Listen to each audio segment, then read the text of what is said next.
Hey y'all, so I wanted to kind of tell you guys a story about why I am kind of worried about this younger generation. My hair's in the process of drying, so it's not really laying the way I want it to. But anyway, so this takes place kind of when I am 13, maybe 14. So it's a long time. Well, not necessarily for some of you a long time ago, but it was a long time ago for me. And basically, when I was that age, I didn't want to work for my dad. I wanted to make some money so that I could get a car, so that I could get gas for the car, so that I could pay for things like that. I know, at the age of 13, right? And so I took, and my dad found me a job at a dairy farm for, I think it was 2 months is all. But essentially, so he went and found me a job just north of Texarkana. So it was even quite a ways away from my family. And like I said, at that point, I didn't have a car. I wanted a car, but I didn't have one. You could have a permit at 12, if I'm remembering right, in Arkansas and some of the surrounding places, but I didn't. So I'm working at this dairy farm, and basically where I'm living for these 2 months is in a tent out by the river, which, I mean, if you're a 13, 14, 12-year-old, I mean, we'll even go down to 12, 13, 14-year-old person, the idea, the thought, the excitement to me of camping outside, living outside, being really on your own, and being able to show what you can do was an exciting prospect. So that's where I was. I was probably, I want to say, it was like a 15 minute jog into the main house. Abouts there. Now, my duties included, as soon as the sun would come up, I would take and run to the other side of the field, which took some time, where the milking barn was. And I would help the two other workers that were there milk the cows as they came in, get them all in, lined up. And we weren't doing these by hand. These were all machine milked. So it was basically you'd take and you'd clean each of the teats on the udder, and then you'd use the machine to start milking the cows. And then once they were done, you would take the machine off of the teats, and then you would usually put like a Vaseline or an oil type product on them to help keep them nice and smooth after that process. And then you would move them into the other side of the barn where there was grain and there was more feed for them. So they would come in one side, get milked while eating hay and stuff like that, and then get moved to the other side where there was still more food for them at that point. And so we would do this for,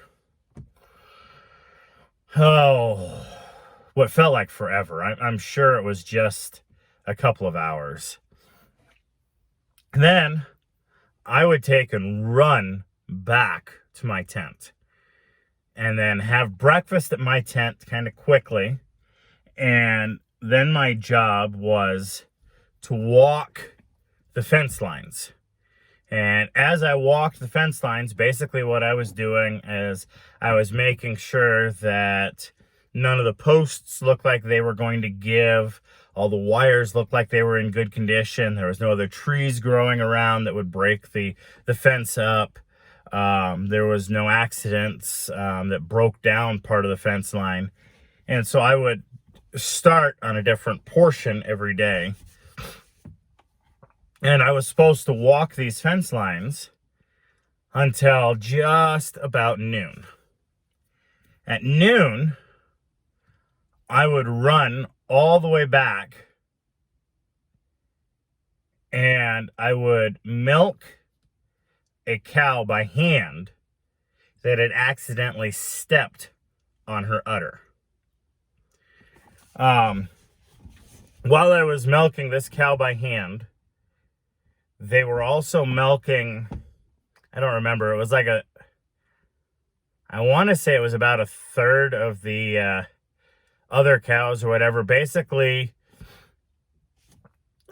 she was attempting to try and shrink some of the udders up without losing the capacity for milk that they had, because there were a lot of cows that their udders were big enough that their teats would almost, if not always, drag on the ground or had a possibility to be stepped on, like happened with this one that I had to milk the scar tissue essentially out of her udder to make sure, out of her teats, to make sure that she wouldn't seize up, and that she could, hopefully the process was so that she could still produce milk after all this.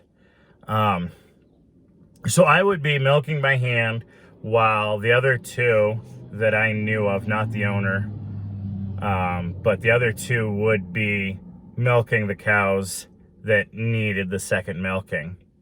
Then I would go back to running the fence line, and I would run the fence line, if I remember right, it was to like 4 or 5, and run back out to the milking barn and get the evening milking in. Basically, the same process as in the morning. They would come in, we would guide them into the milking stalls, we would use the machines, and they would eat the hay and a little bit of grain sometimes whilst they were being milked, and then move into the other barn. And then after that, I would take, and after that one was done, the rest of the day, right, the rest of the evening was actually mine. So I would do those things that I kind of explained to you 7 days a week. And I would end up with probably, and again, I'm not 100% sure on these times per se. It might have been earlier than 4. It might have been later than 4. But it would take us, from what I'm remembering, and like I said, this is from the eyes of a 13, maybe 14-year-old boy. But what I'm remembering is it would take about 2 hours, I was thinking, to milk all those cows using those machines and everyone running back and forth. So then, from 6 till whenever I ended up falling asleep, essentially the time was mine. And I would run out, usually out to my tent. I'd play in the water some. I would walk around. I would make my dinner. I would do whatever I wanted at that point. I also, during that time, because it felt like 90% of my time was felt alone, and felt I actually had the feeling, or had some of the worst homesickness I have ever had, where you just kind of have that despair, that emptiness of you've left the nest, no one's around to help you, you've got to help yourself, and so I did go through that. But what I'm saying, why I feel kind of sad for some of the younger generation and some of the people out there is we are making a society where a 13, 14-year-old boy or girl cannot do something like that. They can't go live for 2 months on their own and learn the best things to do about it and be able to come back home after the 2 months, talk to the parents, talk to everyone else, have a little spending cash that they earned, and be able to stop and go, hey, this is what I had to do. This is what I learned to do. This is basically the process that I will be able to take into the future with me. I mean, one of the big, huge things that I learned from this process is I have never, by my choice, not had a job.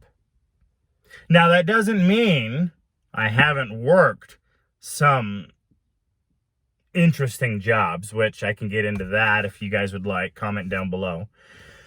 And it doesn't mean that I wasn't unemployed, but I was unemployed because unfortunately I had made up in my mind that was a better decision, which again, if you guys want more on my story of why and what I did was when I was unemployed for a year and what I learned. But anyway, so I was able to take that experience, take that learning of those 2 months when I was a 13-year-old boy out in the middle of this dairy farm working hard, and I was able to apply it in my life so that I have been able to do things, been able to travel, been able to live, been able to understand and not be necessarily as picky as some, maybe because I had to go through stages like that. And the younger generation is not going to have stuff like that because they aren't allowed to work at that young of age. They're not allowed to go out and figure things out at that young of age. So when I helped put money towards the first vehicle that we had, more so gas, but when I did that, it meant a lot more to me. It meant that I was able to do what I wanted to do because I had earned it. It meant that when I took people out on a date, or when I took my friends out to a college game and I paid for it, I had actually worked and earned and decided what to do with my money. And so those events, those things had meant a lot to me. Besides, to whereas if my parents had paid for any of that, or if my parents had just given me money without me having to earn it like that, I don't feel like I would learn or I would have grown the way that I did with those experiences and be able to take them into what I have used to help my family or help those around me that I have later in my life. Anyway, just kind of a random story. I don't know if you guys want more of these. I'm probably going to give you more. But I thought that you guys would kind of like to know some of this and know some of my thought process. Anyway, you guys have a wonderful day.